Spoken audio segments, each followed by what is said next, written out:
नमस्कार, मैं हूं शिखर दीप और आप देख रहे हैं GP24। जमशेदपुर पश्चिम विधानसभा क्षेत्र से कांग्रेस पार्टी के उम्मीदवार वन्ना गुप्ता ने एक बार फिर विधानसभा चुनाव हेतु अपना नामांकन दाखिल किया। सैकड़ों कांग्रेस कार्यकर्ताओं ने नामांकन दाखिल का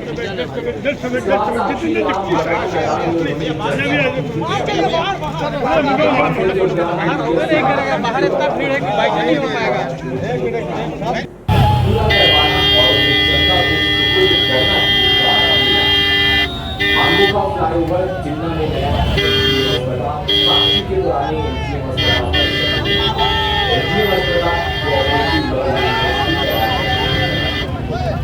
शादी भैया योजना के साथ सख्त बनाकर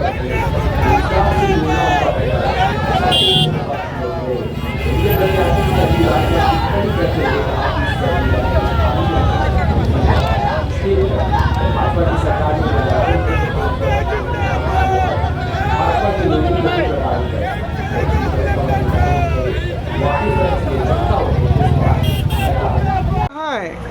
मेरा तो एक ही उद्देश्य है कि मेरे जो रुके हुए काम हैं फ्लाईओवर को जनता को समर्पित करना है। 851 बेड का जो हॉस्पिटल है उसको पूरी तरीके से जनता को समर्पित करने के लिए उसको सुसज्जित करना है। साक्षी में एमजीएम हॉस्पिटल जो 434 करोड़ का हम बना रहे हैं वो काम युद्ध स्तर पर चल रहा है, उसको जनता को समर्पित करना है। 33 करोड़ रुपया का लॉ यूनिवर्सिटी लाए हैं कोऑपरेटिव कॉलेज में, उसको जो है धरातल में लाकर लॉ यूनिवर्सिटी बनाना है। जमशेदपुर को एजुकेशन हब के रूप में बनाना है। हमारा काम है कि यहाँ जो हमारी बहनें हैं, माएँ हैं, जो जिनके लिए हम लोगों ने मुख्यमंत्री मैया सम्मान योजना लाया, वृद्धा पेंशन योजना लाया, विधवा पेंशन योजना लाया, जिसकी राशि हमने 1000 रुपया की, बाद में उसको 2500 रुपया किया है। उसी के साथ हम उसको स्किल डेवलप करके उनको जो है काम के साथ जोड़कर उनको मुख्य धारा में लाना है। ये भी हमारा एक काम है। हमारा काम है कि जमशेदपुर में 400 जगह में हमने एक सर्वे करवाया था, जहाँ पर 400 ऐसे जगह हैं जहाँ छोटे मोटे अपराध होते रहे हैं। वहाँ CCTV कैमरा अधिष्ठापित करके टाटा कंपनी के आदरणीय MD साहब से हमने निवेदन किया था, उन्होंने स्वीकृति भी दिया है। और हमने निवेदन किया था कि कम से कम 400 कैमरा लगाकर हमारा जो CCR है, पहले हम PCR कहते थे, उसमें एक बड़ा जो है मॉनिटरिंग सिस्टम कर दिया जाए, ताकि कहीं भी जमशेदपुर में कोई अपराध करे तो अपराधी जो है कानून के शिकंजे में आए। और रात 12 बजे भी मेरी माँ और बहनें जुगली पार्क में यदि घूमने जाएं तो कोई माई का लाल उनके तरफ आंख न दिखाए, ऐसी व्यवस्था कायम करने की लड़ाई आगे और तेज गति में लड़ना है मुझको। तो नॉमिनेशन आपने देखा होगा कि नॉमिनेशन में भारतीय जनता पार्टी के प्रत्याशी सारे लोगों ने मिलकर नॉमिनेशन किया, जिसमें 4 लोग शामिल थे। और उसके बाद भी आपने देखा कि जनता का क्या रूप था। ये मुझे बोलने की आवश्यकता नहीं है, आप खुद जो है इस चीज़ को समझ सकते हैं। और आज जो है आदरणीय सरयू राय जी जब नामांकन करने जा रहे थे तो 4 लोग साथ में जाते हैं, तो 4 लोगों में सरयू राय जी के साथ तो 4 लोग कौन थे आप ज़रा देख के समझ लीजिए। उसमें एक भी आदमी कोई पिछड़े वर्ग का नहीं है, एक भी आदमी कोई दलित वर्ग का नहीं है, एक भी आदमी कोई आदिवासी वर्ग का नहीं है, एक भी आदमी कोई मुस्लिम कम्युनिटी का नहीं है। तो आप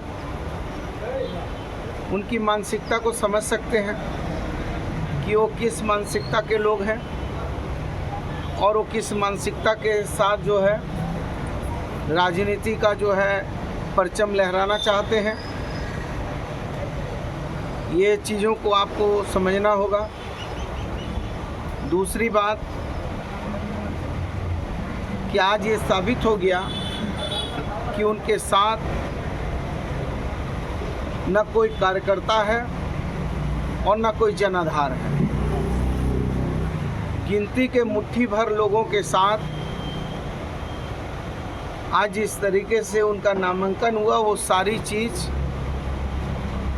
समाज के सामने पर्दाफाश हो गई कि इन्होंने 5 साल सिर्फ जो है लोगों को ठगने, मूर्ख बनाने और दूसरे का ऐब उजागर करने का काम किया, अपना काम नहीं किया।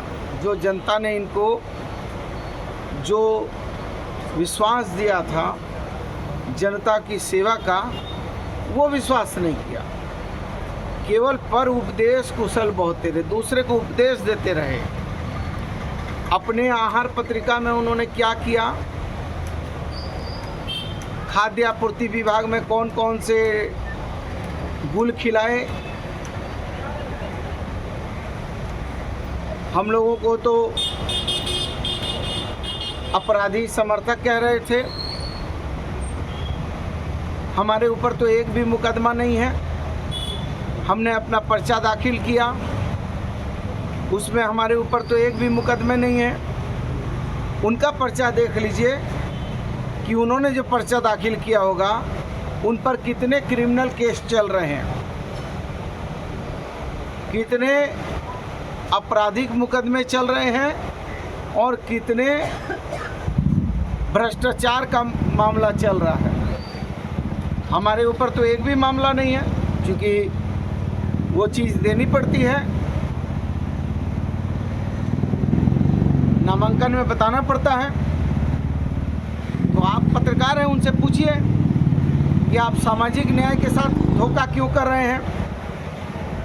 आप दूसरे पर तोहमत लगा रहे हैं, तो आप इतने मुकदमे आप क्यों झेल रहे हैं। और इन्होंने भारतीय जनता पार्टी ने इनको निष्कासित किया, इनके साथ कई लोगों को निष्कासित किया। उसमें से कुछ लोगों का निष्कासन रद्द भी हो गया, लेकिन इनको निष्कासन रद्द भी नहीं हुआ। और इन्होंने समय समय पर भारतीय जनता पार्टी के जब भारतीय जनता पार्टी का अग्नि परीक्षा हुआ, उस समय ये लोकसभा का चुनाव देख लीजिए। जब लोकसभा का चुनाव हुआ तो भारतीय जनता पार्टी के प्रत्याशी थे धनबाद से डुलू महतो जी, जो पिछड़े वर्ग से आते हैं। उनको जो है जाकर वहाँ पूरा अपमानित, बेइज्जत करने का काम किया। चूँकि इनकी मंशा है कि भाजपा को इतना ज़्यादा अपमानित, प्रताड़ित कर दो कि वो इनके शरणागत हो जाए। फिर ये चले गए चतरा से भाजपा के उम्मीदवार थे कालीचरण सिंह, और कालीचरण सिंह विशुद्ध रूप से भारतीय जनता पार्टी के डिवोटी कैडर हैं, लेकिन एक शरीफ इंसान है, बहुत अच्छे इंसान है। कभी किसी का नुकसान उन्होंने नहीं किया। पता नहीं कालीचरण बाबू से भी इनका क्या पेट में दर्द है। ये चतरा जाके कालीचरण बाबू को भी ये हराने का पूरा प्रयास कर रहे थे। यहाँ 5 साल ये रघुवर जी की सरकार में रहे और मंत्री बने रहे। नैतिकता का पाठ दूसरे को बहुत देते हैं, बहुत नैतिकता बताते हैं, लेकिन रघुवर जी की सरकार में रहे, जिस थाली में खाना खाया उसी थाली में छेद किया और मंत्री परिषद का मजा लिया और भाजपा की सरकार को रोज गाली दिया। कोई ऐसा दिन नहीं हुआ कि भाजपा की सरकार को इन्होंने गाली नहीं दिया। और कई एक भाजपा के कार्यकर्ताओं को झूठी साजिश के तहत जेल भेजने का प्रयास किया। वहाँ राम बाबू तिवारी है भाजपा का नेता, पूर्वी में, उसके बेटों पर झूठा मुकदमा लगा दिया। अरे भाई, आपकी लड़ाई हमसे है, हम आपसे लड़ रहे हैं, आप हमसे लड़िए। राजनीतिक लड़ाई है, कोई व्यक्तिगत तो है नहीं। लेकिन आप बाल बच्चों पर भी जाकर फिलहाल के लिए बस इतना ही। ऐसी तमाम खबरों के लिए बने रहे हमारे साथ और देखते रहे GPA 24।